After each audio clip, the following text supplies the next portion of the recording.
September 19th, 1940. A man stood on a street corner in Warsaw, Poland. He had a wife, 2 children, a farm, a name. He took a breath, and he walked straight into a Nazi roundup. Not because he was caught, not because he had no choice. He chose this. He planned it. He wanted to go inside. That man's name was Witold Pilecki, and the place the Nazis were taking people that day was Auschwitz. Act 1. The man before the myth. Before we go inside those gates, you need to know who this man was, because understanding what he sacrificed makes what he did almost impossible to comprehend. Witold Pilecki was born on May 13, 1901, in a small town called Oleniec, deep inside the Russian Empire, in what is now part of Russia. His family was Polish through and through, patriotic to the bone, living under occupation that had swallowed their homeland whole. He grew up fighting. At just 17 years old, he was already in the streets with a rifle, first helping push German troops out of Vilnius in 1918, then fighting in the Polish Bolshevik War in 1920, defending the newly reborn Poland against the Red Army. By the time he was an adult, he was a cavalry captain. He had a wife named Maria, 2 children, Andrzej and Zofia. He ran a farm in eastern Poland. By all accounts, he was a quiet man, a devoted father, a patriot who had already given more than most men ever would. Then September 19th, 1939 arrived, and everything collapsed.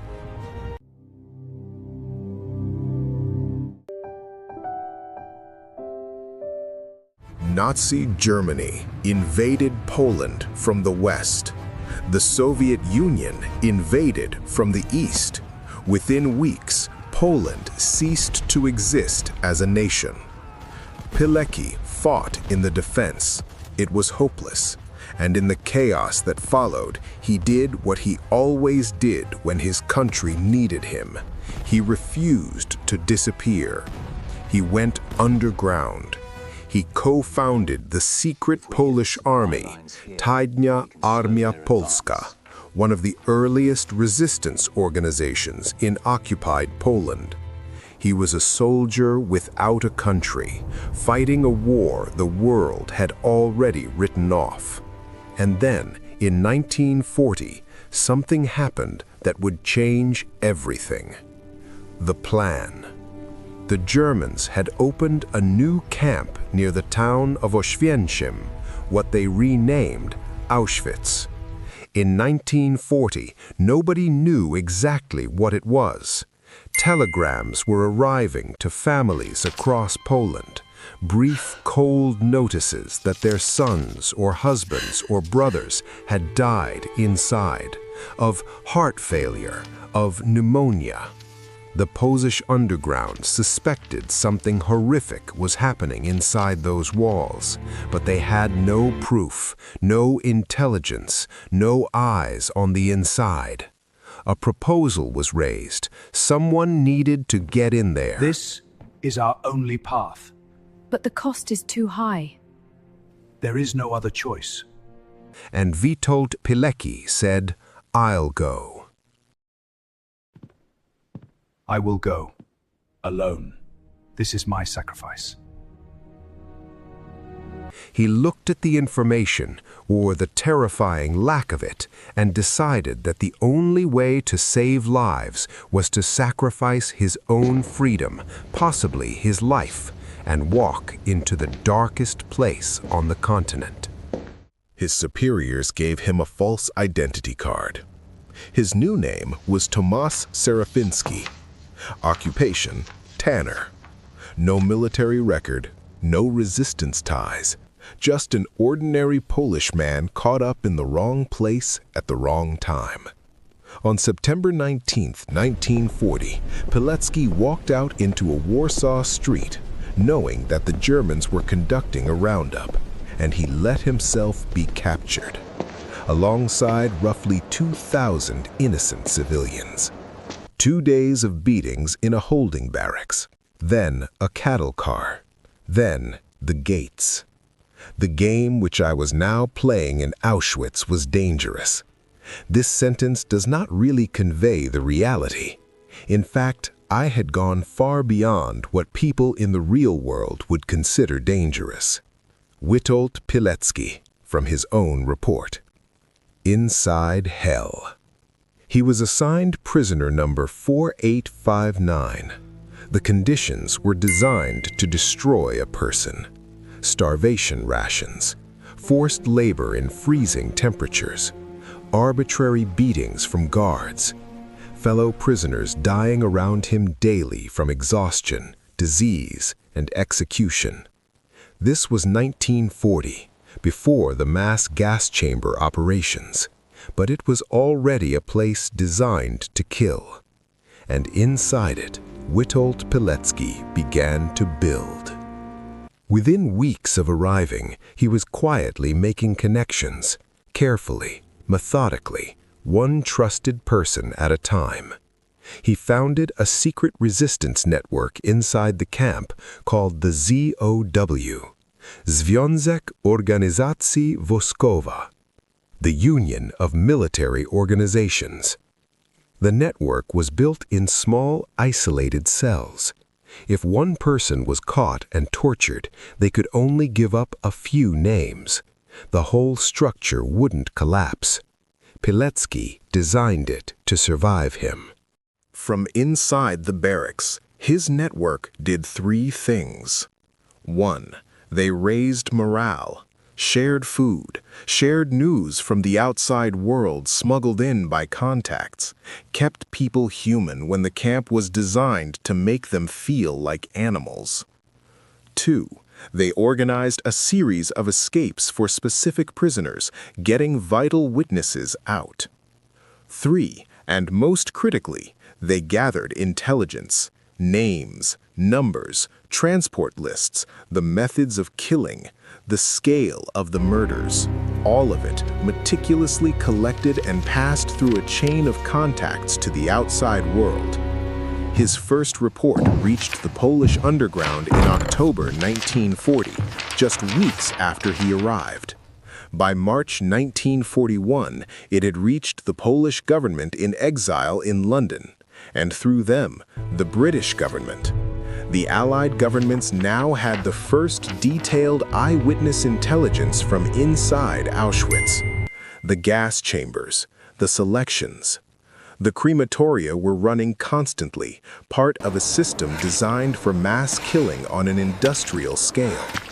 The systematic extermination of the Jewish people. They had proof. The reports were received, but not fully believed, and no direct action was taken. The Allies largely considered the reports exaggerated, too extreme to be believed.